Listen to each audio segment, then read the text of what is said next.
सेविका व मदतनीस यांच्यासाठी अत्यंत महत्त्वपूर्ण अपडेट असणार आहे। नवीन शासन निर्णय आलेला आहे। केंद्र पुरस्कृत एकात्मिक बाल विकास सेवा योजना या योजनेचे SNS स्पर्श महिला व बालविकास विभागांतर्गत जो निधी वितरण संदर्भात जो निधी अडकलेला आहे मार्च व एप्रिल महिन्याचा, त्या संदर्भात हा नवीन शासन निर्णय आहे। आपण 2 मिनिटात पाहून घेऊया। तर केंद्र पुरस्कृत एकात्मिक बाल विकास सेवा योजना सर्वसाधारण या योजनेची SNS स्पर्शाच्या निधीतून प्रवाह कार्यपद्धतीतून अंमलबजावणी करण्याकरिता केंद्र शासनाने सर्वसाधारण प्रवर्गाकरिता मदत सँक्शन केलेल्या निधीच्या वितरणासंदर्भात 8 मे 2026 रोजी हा शासन निर्णय आलेला आहे व महिला व बालविकास विभागांतर्गत महाराष्ट्र शासनांतर्गत हा शासन निर्णय आला आहे। प्रस्तावना काय तुम्ही पाहू शकता।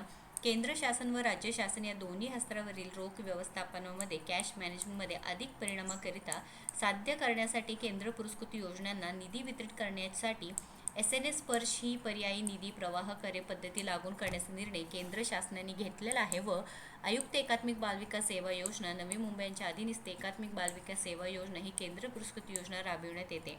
तरी ते 57 कोटी या जी निधी आहे ते वाटप करण्यासंदर्भात शासन निर्णय काय पाहूया। एकात्मिक बालविकास सेवा योजनेअंतर्गत राज्यातील अंगणवाडी सेविका व अंगणवाडी मदतनीस यांचे मानधन तसेच इतर सर्वसाधारण बाबीचे खर्च भागविण्याकरिता केंद्र शासनाकडून प्राप्त मातृमंजुरी विचारात घेऊन केंद्र हिस्सा व त्यास समरूप राज्य हिस्सेची निधी आहे खालील विवरणपत्रातील रचना क्रमांक 2 लेखाशीनुसार जे रुपये असणार आहे तुम्ही पाहू शकता 95.0763 म्हणजेच काय की 95,07,63,000 एवढा निधी नियंत्रक अधिकारी तथा एकल समन्वय यंत्रणा म्हणजे सिंगल नोडल एजन्सी SNS स्पर्श म्हणून आयुक्त एकात्मिक बालविकास सेवा योजना यांच्या व्यतिरिक्त व खर्च करण्यास शासनाने मान्यता देण्यात येत आहे। बघा तुम्ही पाहू शकता अमाऊंटसुद्धा दिलेली आहे व इथे मातृमंजुरीस अनुसरून सर्वसाधारण प्रवर्गाकरिता केंद्रीय हिस्साचे 57 जे काही कोटी निधी त्या समरूप राज्य हिस्साचे 38 कोटी निधी वितरित करण्याची बाब शासनाच्या विचाराधीन होती।